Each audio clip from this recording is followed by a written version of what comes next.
বোয়ালমারীর রূপপাত ইউনিয়নের কুমরাইল গ্রামের প্রবাসী দুই ভাই নজরুল শরীফ ও তার ভাই নিজাম শরীফের পরিবারের সদস্যদের দেশীয় অস্ত্রের মুখে জিম্মি করে গভীর রাতে বাসাবাড়িতে ডাকাতি হয়েছে। আমাদের কাশিয়ানী প্রতিনিধি শেখ মোহাম্মদ পারভেজ জানায়, মঙ্গলবার রাত 1টা থেকে 3টার মধ্যে এই ঘটনাটি ঘটে।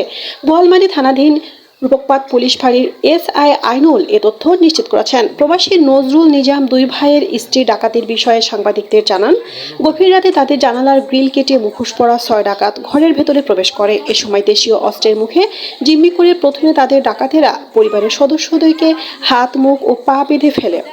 পরে প্রায় 10 ভরি স্বর্ণালংকার, নগদ 8 লক্ষ টাকা লুট করে নেয়। প্রায় 1 ঘন্টা ঘরের মধ্যে থাকা ওয়ার্ড্রপ, আলমারি, শোকেস সহ কাপড় চোপড় তছনছ করে বিভিন্ন মালামাল লুট করে পালিয়ে যায় ডাকাতেরা। ছিল ওই 4.5 জনের, আর ওই আরেকটা ছিল 3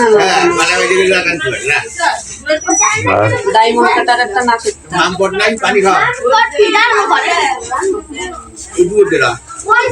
একটা নথ আছে।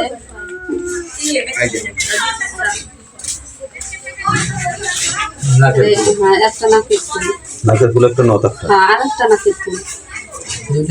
হ্যাঁ, আর ওই টাকা 2 লাখ।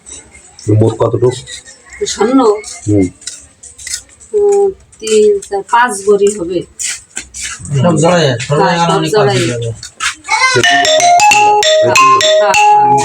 তিনটে 3 বছর